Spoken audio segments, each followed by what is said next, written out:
অনেকজন মনে মনে করে ইমাম মেহেদী যে হবে সে তো আল্লাহ ওয়ালা হবে।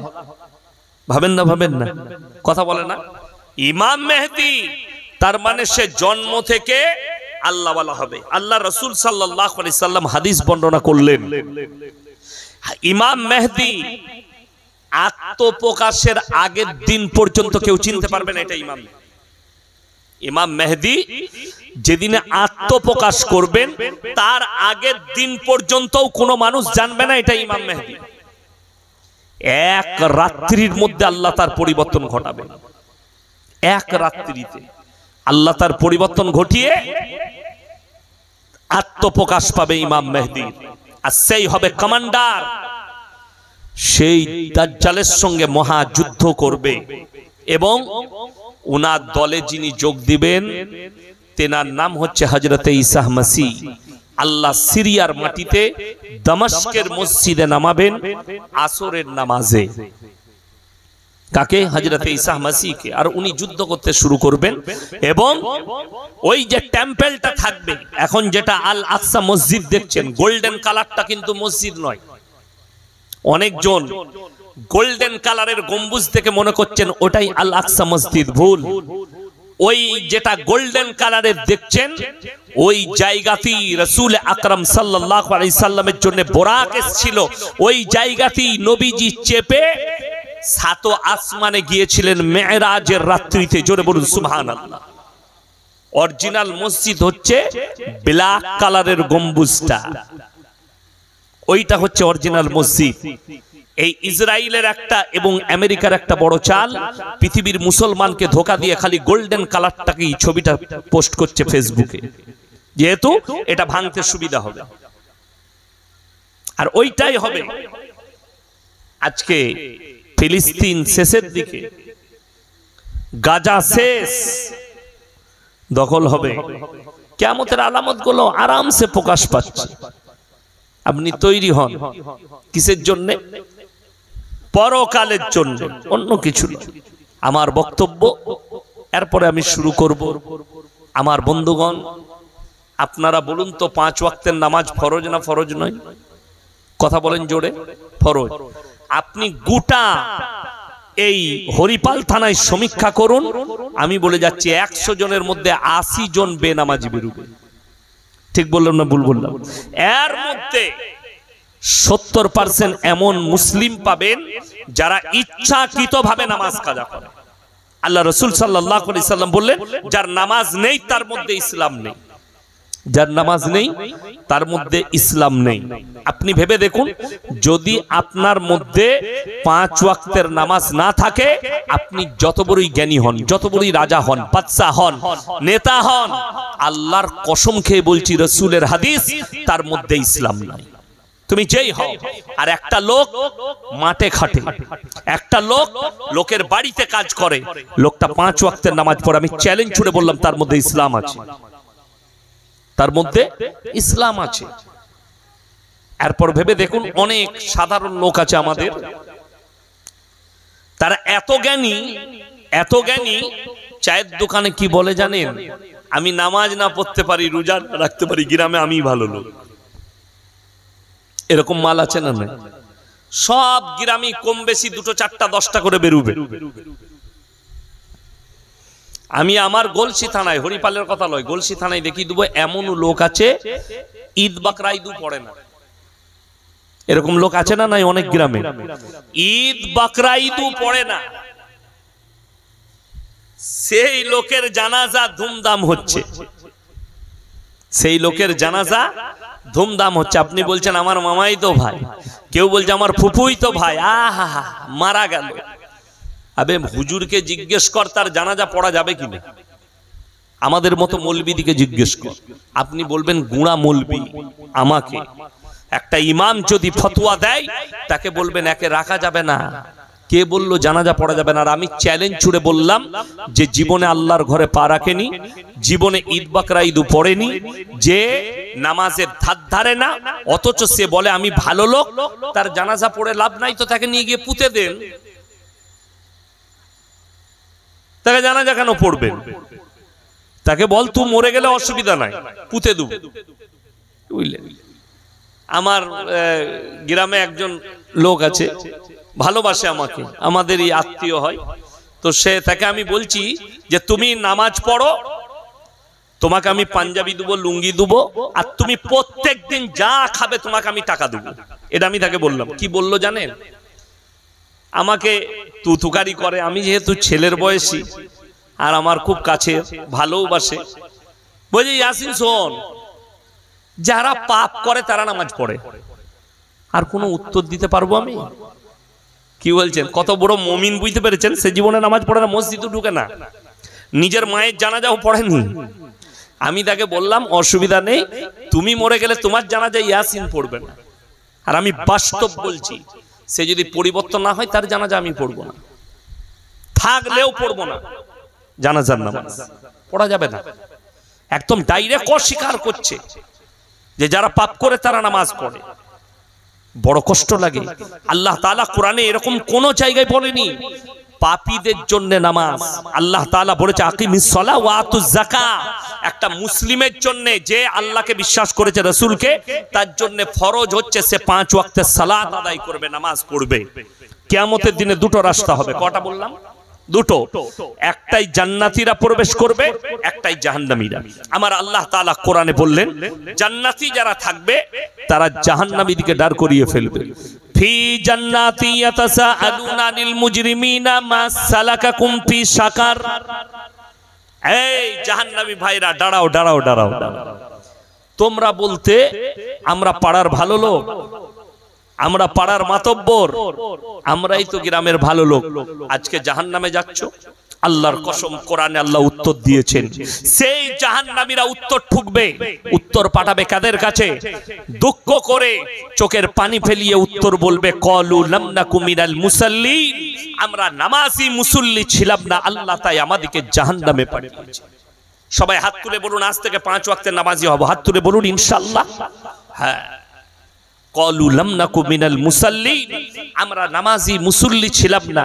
ওয়া লাম নাকু নুতিমুল মিসকিন, এবং আমরা মিসকিনকে খানা খাওয়াইতাম না, তাই আল্লাহ আমাদেরকে জাহান্নামে পাঠিয়েছে। আর 3 নম্বর যেটা, এটা প্যাথেটিক এবং এটা কিয়ামতের দাজ্জাল আসার আগের আলামত। আমি একদম কোরআন থেকে দলিল দিচ্ছি। দাজ্জাল আসার পূর্বে আর একটা মারাত্মক আলামত যেটা এখানে আয়াতে আছে, ওয়া কুননা নাখুদু মাআল খাইদিন। দাজ্জাল আসার মারাত্মক আলামত ওয়া কুননা নাখুদু মাআল খাইদিন। দাড়ি টুপি নামাজি মুসল্লি দিকে দেখে হাসি ঠাট্টা বিদ্রুপ করতাম, আল্লাহ তাই জাহান্নামে পাঠিয়েছে।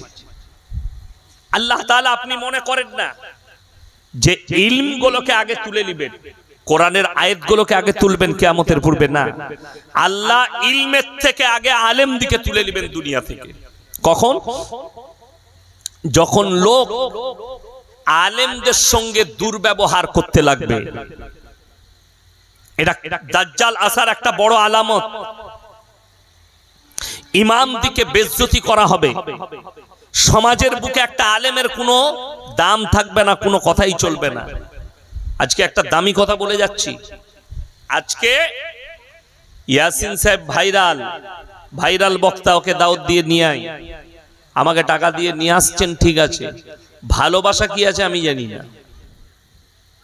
আছে কিছু মানুষের মধ্যে, মুমিনদের মধ্যে, যেমন যেখানে জলসায় যায় অনেক যুবক ছুটে আসে, হুজুর আপনার সাথে ফটো তুলব, সেলফি লুব।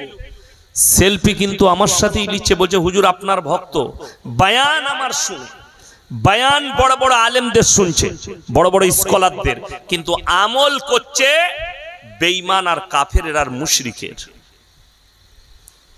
ফটো তুলছে আমার সাথে, কিন্তু চুল কেটেছে শুয়োরের মাথার মতো। রমজান মাসে আমি কোনো এক জায়গায় আদায় করতে গিয়ে ইফতারি করলাম, তো ইফতারি বসেছি দস্তরখানে, তো সেই ছেলেটা খাবার খাওয়াচ্ছে, তো সে যখন আমার প্লেটে খাবার দিতে এলো, কোনো তরকারি দিতে এলো, আমি তার দিকে তাকিয়ে আমি বললাম ভাই চুলটার নাম কি, কাটটা? বলছে মার্কো কাট। আমি বললাম তুই আমাকে তরকারি দিই না, তুই তাড়াতাড়ি সর, তোর মাথার মধ্যে আর শুয়োরের মাথার মধ্যে কোনো পার্থক্য নাই। অথচ তারা বলে হুজুর আপনার ভালোবাসার লোক, আমি আপনাকে মহব্বত করি। দাজ্জাল আসার আলামত এইটাই হবে, মানুষ মুখে বলবে আমি মুমিন, কিন্তু অন্তর থেকে সে বেঈমান হয়ে থাকবে, মুশরিক হয়ে থাকবে, আর বেঈমান কাফেরের অনুসরণ করতে লাগবে। তারা হলে বলে দিই, আমাদের সমাজের লোক কোনোদিন কোন ইমামকে জিজ্ঞেস করেছে আমার মেয়ের বিয়ে দেবো, একটু সুন্নাত তরিকাটা বলে দেন? বিয়ের দিন ঠিক হবে, লোকজন আসবে, হুজুর আপনি থাকবেন যেন সুন্নাত তরিকায় হয়, কোন রকমের যেন বেফুজুল কথা না হয়, বেফুজুল কাজ না হয়। আপনি বলুন গান বাজনা হারাম না হালাল? হারাম। পশ্চিম বাংলায় 3.5 কোটি মুসলমান আছে, 2 কোটি মুসলমানের ছেলে মেয়ের বিয়েতে হারাম কাজ হচ্ছে, হারাম কাজ, গান বাজনা, ড্যান্স, নর্তকীর মতো নর্তকী নিয়ে এসে ড্যান্স করাচ্ছে। ঠিক বললাম না ভুল বললাম? সেই লোক, আচ্ছা বলুন তো, একটা ড্যান্সার এসে, কোন গানেওয়ালা, কোন গায়ক যদি এসে বলে মৌলবি ডাকার দরকার নাই, আমি বিয়েটা পড়িয়ে দেবো আর আমি ড্যান্স করে দেবো, আপনি মানবেন? আমি খুব সূক্ষ্মভাবে বলছি, আর আমি কেউ কি কারো বাঁয়ে বুয়ে কথা বলি না, আমি খুব সূক্ষ্মভাবে কথা বলছি। আপনি তাকে দিয়ে নিকাহ পড়াবেন না, ইজাব কবুল করাবেন না, অথচ একটা মৌলবীকে দিয়ে, একটা ইমামকে দিয়ে, একটা আলেমকে দিয়ে ইজাব কবুল করাচ্ছেন। কেন? আপনার ব্রেন জানে যে ইসলামী শরীয়ত মোতাবেক একটা নিকাহ পড়ালে একটা আলেমের প্রয়োজন হবে, একটা ইমামের প্রয়োজন হবে, তিনি নিকাহটা পড়াবেন। কিন্তু তোমার এটা প্রয়োজন মনে হলো না যে যে লোকটা খুতবা পড়ে ইজাব কবুল করাবে, নিকাহ পড়াবে, এই লোকটাকেই জিজ্ঞেস করি সুন্নাত তরিকা কি আছে? আপনি কিন্তু একে জিজ্ঞেস করবেন না কি কি বিয়েতে হারাম কাজ করবেন, ওটা পরিবারের সাথে মাসওয়ারা হবে। পরিবার আপনাকে ডিরেকশন দিবে, আপনার বিবি, আপনার মেয়ে, আপনার পরিবার, আপনার ছেলে, এই করতে হবে, প্যান্ডেলটা এরকম করতে হবে, এই ড্যান্সারকে আনতে হবে, এই গানটা আনতে হবে, এই ডিজে ভাড়া করতে হবে। অথচ 10,000 টাকা দিয়ে ডিজে ভাড়া করছে খালি ড্যান্স করার লেগে, ন্যাংটো ড্যান্স করার লেগে। আর ইমাম সাহেব এত বড় কাজ করছে, নিকাহ পড়ানো, ইজাব কবুল করানো, তাকে 500 টাকা দিতে গেলে এই সমাজের গায়ে বাঁধে, গায়ে লাগে। এরাই হচ্ছে দাজ্জালের দলের লোক, এরাই হচ্ছে দাজ্জালের সৈন্য। আল্লাহ তাআলা তখন ইলমের থেকে আগে বড় বড় আলেম দিকে তুলে নেবেন। কোরআনে আছে ওয়াকুন্না নাকুদু মাআল কাঈদিন। আর তারা যখন জাহান্নামে প্রবেশ করবে, তারা উত্তর দেবে আমরা দাড়ি টুপি নামাজি মুসল্লিদের দেখে হাসি ঠাট্টা বিদ্রুপ করতাম, তাই আল্লাহ আমাদেরকে জাহান্নামে পাঠিয়েছে। দাজ্জাল আসার একটা বড় আলামত। বাজারে ঘাটে এখন তো দাড়িওয়ালা দেখতে পাচ্ছেন, বাজারে ঘাটে, রাস্তায়, সমাজের বুকে আল্লাহর নাম নিতে মানুষ লজ্জাবোধ করবে। আল্লাহর নাম নিতে লজ্জাবোধ করবে। কেন? আল্লাহ বলনেওয়ালা কেউ থাকবে না, দিন কারোর মধ্যে থাকবে না। এগুলো ব্রেনে গেঁথেলেন আমার কথাগুলো, আপনার চোখের সামনের উপরে ভেসে উঠছে, দিন কারোর মধ্যে থাকবে না। আমার কি ধিৎকার লাগছে জানে? বিশ্বাস করুন, আমার মনে হচ্ছে আমি আর জলসাই করব না। মাদ্রাসায় ক্লাস করি, বাড়িতে থাকি, পরিবারের কাছে সময় দিই, ভেতরে থাকি, মাদ্রাসা থেকে আর বেরোবো না। এত কষ্ট হচ্ছে সমাজের অবস্থা দেখে, আমি খুব মর্মাহত যে মুসলমান নামাজের কদর করে না, যে মুসলমান রসুলের কদর করে না। মুখেতে কদর করছে আমি রসুলকে ভালোবাসি, মুখে বলছে আমি নবীর উম্মত, কিন্তু তাদের আমল নেই। আজকে বলুন তো জলসা করে কি লাভ? আমি খালি মনে ভাবি এতগুলো জলসা করছি, এত টাকা আমাদিকে দিচ্ছে সমাজের লোক, বক্তা দিকে, আমরা কি কিয়ামতের দিনে দাঁড়িয়ে হিসাবটা দিতে পারবো আল্লাহর কাছে? ওই জন্য আমি নিয়ত করেছি খুব তাড়াতাড়ি, আমার ব্যবসা ছোট আছে, ব্যবসাকে বড় করব, জলসাই আর মুখ দেখাবো না। আমি জলসা খুব তাড়াতাড়ি ছেড়ে দেবো, হয়তো 2-1টা কাছের মানুষের কাছে নসিহত করতে যাব, তাছাড়া জলসা করব না। কেন? কিয়ামতের আলামত আসছে, এই সমাজ বুঝে না। সিস্টেম হয়ে গেছে, পাড়ায় একটা জলসা করতে হবে, গ্রামে একটা জলসা করতে হবে। আমি গত পরশু এক জায়গায় জলসায় ছিলাম, দুঃখ হলো মসজিদে এসি লাগানো আছে, মসজিদে দামি মার্বেল লাগানো আছে। জিজ্ঞেস করলাম ইমামের বেতন কত? বলছে ইমামের বেতন 5000 টাকা। আমি বললাম তোমরা নামাজ পড়ো না, নামাজ পড়ে লাভ হবে না। মেদিনীপুরে গিয়েছিলাম। এইটাই হচ্ছে কিয়ামতের আলামত, আর এরাই হবে দাজ্জালের সৈন্য। আপনি কি ভাবছেন দাজ্জালের সৈন্য আলাদা জন্ম নেবে? না, আপনার আমার কাছ থেকেই দাজ্জালের সৈন্য ঢুকে আছে, যারা ঈমান হারা হবে আর দাজ্জালের পক্ষে দাঁড়িয়ে যাবে। এবং সেই সময় আল্লাহ রাসূলের হাদিস, ইমাম মেহদি এবং মুমিন যারা থাকবে তারা লুকিয়ে পড়বে আপনাদের ভয়ে, দাজ্জালের সৈন্যর ভয়ে তারা লুকিয়ে পড়বে। বললাম না, আল্লাহর নাম নিতে লজ্জা বোধ করবে, আল্লাহর নাম নিতে ভয় খাবে। তাদের কাছে, আপনার কাছে যখন আল্লাহর নাম নেওয়া হবে আপনি তাকে ঘৃণার চোখে দেখবেন। কোন ব্যক্তি যদি দাড়ি রেখে ফেলে সেই যুগে তাকে ঘৃণার চোখে দেখা হবে। আজকে বলে দিই, আপনি আপনার মেয়েকে গিয়ে জিজ্ঞেস করুন, আজকে 100টা মেয়ের মধ্যে, যুবতী বিটি ছেলের মধ্যে 90 জনের মুখের ভাষা হচ্ছে দাড়িওয়ালা নামাজিকে বিয়ে করব। এটা আমি বুক ফুঁকে বলে যাচ্ছি। 100টার মধ্যে 90টা মেয়ের ভাষা দাড়িওয়ালা নামাজিকে বিয়ে করব না। কেন? সে জানে একটা নামাজি ছেলে আমাকে বেপরদাই রাখবে না, একটা নামাজি ছেলে আমাকে বাড়ি থেকে বের হতে দিবে না, বাজারে নিয়ে যাবে না, মেলা নিয়ে যাবে না, মौज মস্তি করতে দিবে না। কিন্তু আমি যদি একটা গাঁজাখোর মাতালকে বিয়ে করি, ওই জন্য তাকিয়ে দেখুন 100টা দাম্পত্য জীবনের মধ্যে 90টা সুখী নয়, তাদের জীবনে অশান্তি চলছে। কেন? এরাই হচ্ছে দাজ্জালের সৈন্য। এই মহিলারাই হবে দাজ্জালের পক্ষের লোক, যারা রাসূল আকরাম সাল্লাল্লাহু আলাইহি সাল্লামের আখলাক ভুলে গেছে, চরিত্র ভুলে গেছে। আমার মুসলমান ভাই, অনুরোধ করে বলছি, তারা লাস্টের উত্তরটা দিবে আরো ডেঞ্জার। ওয়া কুন্না নুকাজ্জিবু বিয়াউমিদ্দিন। আমরা বিচারের দিবসকে মিথ্যা বলে মনে করিতাম, যে আল্লাহ আমাদেরকে পুনরায় আবার দাঁড় করাবেন, আবার বিচার হবে। এরকম মুসলিম সমাজে অনেক মুসলমান আছে যারা আমাদের মজাক উড়ায়। আপনি মিডিয়াতে তাকিয়ে দেখুন, আমাদের ভারতের এক শ্রেণীর মিডিয়া, যদিও তাদের নাম লব না, তারা 72টা হুড়ের মজাক উড়িয়েছে। আল্লাহ এদিকে হুড় দিবে, মুসলমানরা হুড়, এদের মৌলবীরা হুড়ের কথা বলছে। কিন্তু রাসূলের স্পষ্ট হাদিস আছে, কোরআনের আয়াত আছে, ওয়াহুরুন ইনুন কামসালিল লুলুইল মাকনুন। তোমাদের জন্য হুর কান্ত বিবি, যারা পানি পান করলে গলা দিয়ে দেখা যাবে। এটা কোরআনের তাফসীর সূরা ওয়াকিয়া।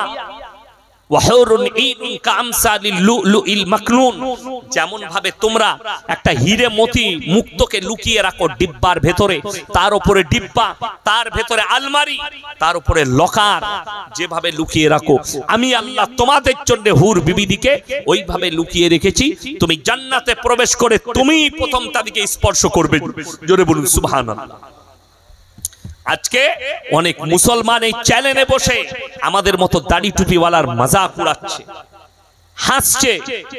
এরা হুরের কথা বলে, অথচ রাসূলের একটা হাদিস আছে যে তোমরা যদি তোমাদের বিবিদিকে জান্নাতে নিয়ে যেতে পারো, তোমরা যখন জান্নাতে প্রবেশ করবে, আমি আল্লাহ তোমার বিবিদের নারী এবং পুরুষের সৌন্দর্যতা এতটাই বাড়িয়ে দেব, যখন পুরুষ তার স্ত্রীর দিকে তাকাবে, এক তাকানোতে 40টা বৎসর কেটে যাবে, সে বুঝতে পারবে না। জোরে বলুন সুবহানাল্লাহ। একবার যখন নজর দিবেন আপনার বিবির দিকে, 40টা বৎসর কেটে যাবে। এটা রাসূলের হাদিস। রাসূলের হাদিস সত্য না মিথ্যা? সত্য। আজকে অনেক মুসলমান এই হাদিসগুলোর মজাক উড়াচ্ছে, কোরআনের আয়াতের মজাক উড়াচ্ছে। আল্লাহর কসম করে বলছি, দলিল দিয়ে যাচ্ছি। আজকে যারা দুনিয়াতে বসে আছেন, আজকের যুগের নয়, এখন যাদিকে দেখছেন বেঈমান কাফের যারা মজাক উড়াচ্ছে, কোরআনের হাদিসের দাড়ি টুপি, মাদ্রাসা মসজিদের যারা মজাক উড়াচ্ছে, আমার রাসূলের যারা মজাক উড়াচ্ছে, তারা কিয়ামতের দিনে জাহান্নামে যাবে। আজকের যুগে নয়, আল্লাহ রাসূল সাল্লাল্লাহু আলাইহি সাল্লামের যুগেও এই প্রশ্ন এসেছে। অনেকজন নাস্তিক প্রশ্ন করছে, মানুষ তো মারা যায়, মাটির সাথে মিশে যায়, মিশে না? মিশে না। আপনারা দেখতে পান, যখন আমরা কবর দিতে যাই, পুরনো কবরগুলো থাকে না? থাকে না? ভেঙে গেছে, ঢুকে গেছে, ভেতরটা দেখা যাচ্ছে, ভেতরে কিচ্ছু নাই, শুধু মাটি আর মাটি, হাড় গোড়গুলো পর্যন্ত মিটে গেছে। আপনি যে কবরস্থানে কবর দিচ্ছেন আপনার জানাই নাই, আপনার বাপ দাদুর আগে কত কবর হয়ে গেছে, ওই কবরের উপরে কবর হচ্ছে। আমরা অনেকে বলি না কবরের আযাব হয় মানুষের, কবরের আযাব নয়, রুহের আযাব হয়। কিসের আযাব বললাম? রুহের আযাব। মানুষ তো মিটে যায় যে দুনিয়াতে বসে আছেন, আল্লাহর কসম এই যে শরীরটা দেখছেন এটার কোনো মূল্য নাই, এটা নকল শরীর, অরিজিনাল নয়। কেন? দুনিয়াটাই নকল। আল্লাহ তাআলা কোরআনে বলেছেন ওমাল হায়াতুদ দুনিয়া ইল্লা মাতাউল গুরুর, এই দুনিয়া তোমাদের জন্য সম্পূর্ণ ধোঁকা, আপনি ধোঁকায় পড়ে আছেন। মিটে যাবে। আল্লাহ রাসূলকে প্রশ্ন করেছে, মানুষ ছাই হয়ে যায়, মানুষ মাটির সাথে মিশে যায়, মানুষ পানির সাথে মিশে যায়, জীবজন্তু জানোয়ার খেয়ে নেয়, আল্লাহ মানুষকে পুনরায় কিভাবে জীবিত করবেন? তখন আমার আল্লাহ কোরআনে কসম খেলেন, সূরা কিয়ামা 29 পারা। কি কসম খেলেন? লা উকসিমু বিয়াউমিল কিয়ামা ওয়ালা উকসিমু বিন-নাফসিল লাওয়ামা, আমি কসম খাচ্ছি ওই সমস্ত ফেরেশতার কিয়ামতের দিনের, ওয়ালা উকসিমু বিন-নাফসিল লাওয়ামা, আর আমি কসম খাচ্ছি ওই সমস্ত আত্মার, আয়াহসাবুল ইনসানু আল্লান নাজমা ইদামা। হে আমার নবী, তারা কি বলে মানুষ মিটে যাওয়ার পরে আল্লাহ কেমন করে পুনরায় দাঁড় করাবেন? বালা কাদিরিনা আলা আন নুসাউইয়া বানানা বাল ইউরিদুল ইনসানু লিয়াবজুরা আমামা। হে আমার নবী বলে দাও, শুধু তাদের আকৃতি নয়, তাদের চেহারা নয়, তাদের চোখ কান নাক হাত পা নয়, তাদের যে আঙ্গুলে হাতেতে যে লকির গুলো দেখতে পাচ্ছ, দাগগুলো, এইগুলোকেও পরিপূর্ণ করে দাঁড় করাতে আমি আল্লাহ সক্ষম। জোরে বলুন সুবহানাল্লাহ। আল্লাহ তাআলা আল্লাহ নবী জনাবে মুহাম্মদুর রাসূলুল্লাহ, সকলে বলুন সাল্লাল্লাহু আলাইহি সাল্লাম, আল্লাহ নবীকে তখন বেঈমান কাফেররা আরেকটা প্রশ্ন ছুড়ল, ইয়াসআলু আইয়ানা ইয়াউমুল কিয়ামা, যারা বিচারের দিবসকে মিথ্যা বলে মনে করেছে। কোরআনে বললাম ওয়াকুন্না নুকাসসিবু বিয়াউমিদ্দিন, এক জায়গায় আছে, তারা উত্তর